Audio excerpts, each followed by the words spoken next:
Friedrich Nietzsche once wrote that in individuals insanity is rare, but in parties, nations, and ages it is the rule.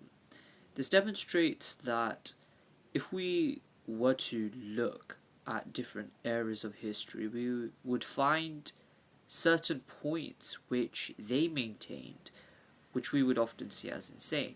It reflects the tendency of the collective whole to fall into insane loops of irrationality and illogical thinking and results of those thinking based on the idea that those things are actually good and they will lead somehow to the betterment of man or to the betterment of society, or that those things are necessary. Perhaps in our era we may view those things as illogical or barbaric. Our era is also guilty of much of these same crimes, or much of this same irrationality, so to speak. But what if we were to take a step back from society? What if we were to escape such a system that is placed around our heads? There are two very important analogies that are to be given here, which can help us understand our situation within these systems, and furthermore, how we may escape or resist the tendency to insanity and madness of such systems. This analogy, perhaps, that I would discuss would be the analogy of the cave. And there are two such analogies that I would bring to attention here.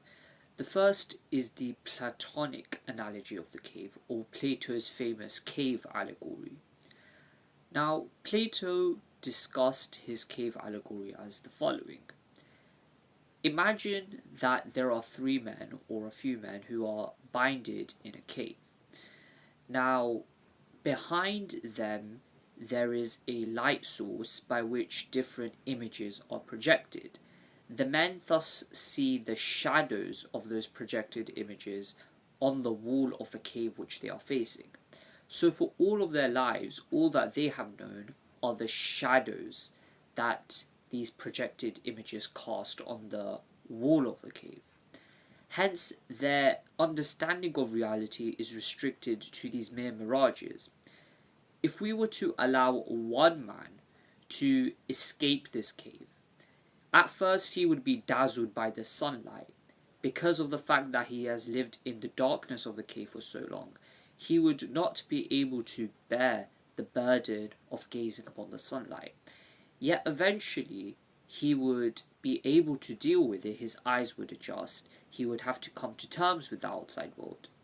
And once he would venture into the outside world, he would realize that reality is much more vast and much more spacious than the limitations of the cave and what they have seen previously. But then a question comes up. If he was to go back into the cave and inform his former fellow prisoners that all that they have seen so far is an illusion, and that reality outside the cave is much more vast and much more spacious, and there's a whole world out there that is yet to be discovered, yet they are binded by these false shadows that they see on the wall of the cave, what do you think the reaction of his fellow prisoners would be? They would mock him, they would ridicule him, because for all that they know, the only thing that they know about the world is the lie in which they were brought up in. And hence, they defend the lie with all their life, and they refuse to understand or even attempt to see the kind of truth that that man is attempting to give to them. The question then arises, will it be the case that these prisoners will finally break free from their false notions and attempt to understand the world for how it truly is and escape this false system, this false cage that has been set up around them? This challenges us as well today in the world that we live in, where we are bounded in various systems, in various ideologies, to think more broadly and to challenge our assumptions about the world. We all may seek the truth, but how many of us are willing to really understand it and swallow those hard truths? It's a question that all of us may have to ponder over. It's easy to subscribe to the notions or the common understandings given to us by society or the collective whole. It's easy for us to subscribe to the commonly held assumptions of an era of history. It's easy for us to attempt to understand the world through the lens of other people.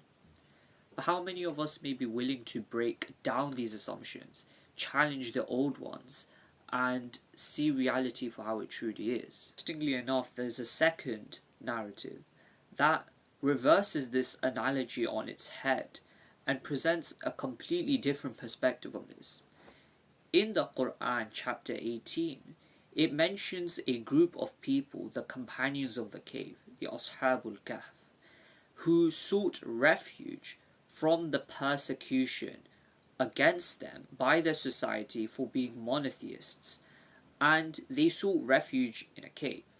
Now, the story in the Quran goes that God put them to sleep for a long period of time, 300 years to be exact, and He protected them from the persecution that those people or that society was trying to enforce on them. They themselves sought this protection for their beliefs and for their honor and for monotheism and the ability to worship God as He ought to be worshipped. And yet, it seems that after a while, the society completely changed and became monotheists themselves.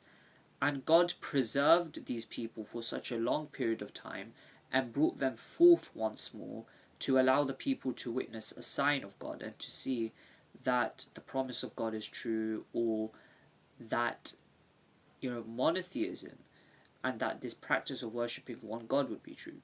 Now, whether or not you agree with the Quranic narrative and whether or not you may be a Muslim or subscribe to the Islamic narrative or not, the point to be taken here nevertheless is that these people sought protection from their society, from the persecution of their society that was brought forth upon them for their beliefs and their convictions. They challenged the commonly held assumptions of that society and held different ones based on their own experiences and their own reasoning.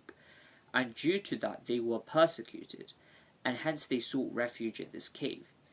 This seems to actually flip Plato's allegory on its head, because instead of leaving the cave to seek the truth about the outside world, if the outside world is filled with people and filled with an era of history that contains collective madness, the sound and rational thing to do is to seek solitude from such a society and protection from such a society by going to its outskirts and retreating to a place where they can think about the world, contemplate about the world, and practice what they would see as the truth in a wholesale manner. As such, whilst the cave in Plato's allegory is a place of false illusions and false assumptions about the world, the Quranic narrative twists this on its head by presenting the cave as a symbol of retreat and solitude, which will allow the people of the cave to contemplate the truth and understand it better and practice it how they understand it, away from the collective madness and the collective insanity and persecution of their society and era. It allows them to think about the world deeply and contemplate on it, and to seek the truth how it deserves to be sought, without being binded by the false system set in place by the people of that era. And even if one is not a Muslim, one may not agree with the Islamic narrative, the point to still be taken here is that the symbolism of the cave is that of a place of solitude, which allows one to escape from the madness of a society which enforces dogma, enforces certain assumptions about the world on your head. It allows you to seek the truth and allows you to ponder about the world. As is the quote from Jesus of Nazareth in the Bible, that one should seek the truth and the truth shall set one free. And it's easy It's easy to fall into the assumptions held by society. The fear of missing out, the fear of social ostracization, the want to fit in and conform are very, very powerful human incentives. They are extremely powerful, as a matter of fact, and they have informed the decisions and lives of many people. Why go through the effort of struggling to seek something which may lead to expulsion from a society when you can just sit there and believe what everyone else believes? And yet, there's a choice presented to each person whether they will adopt this path towards a truth or the truth or various truths, no matter how bitter or painful it may be to seek them, or whether one continues to grudge along and continues to believe in perhaps a false set of notions set up for them by society.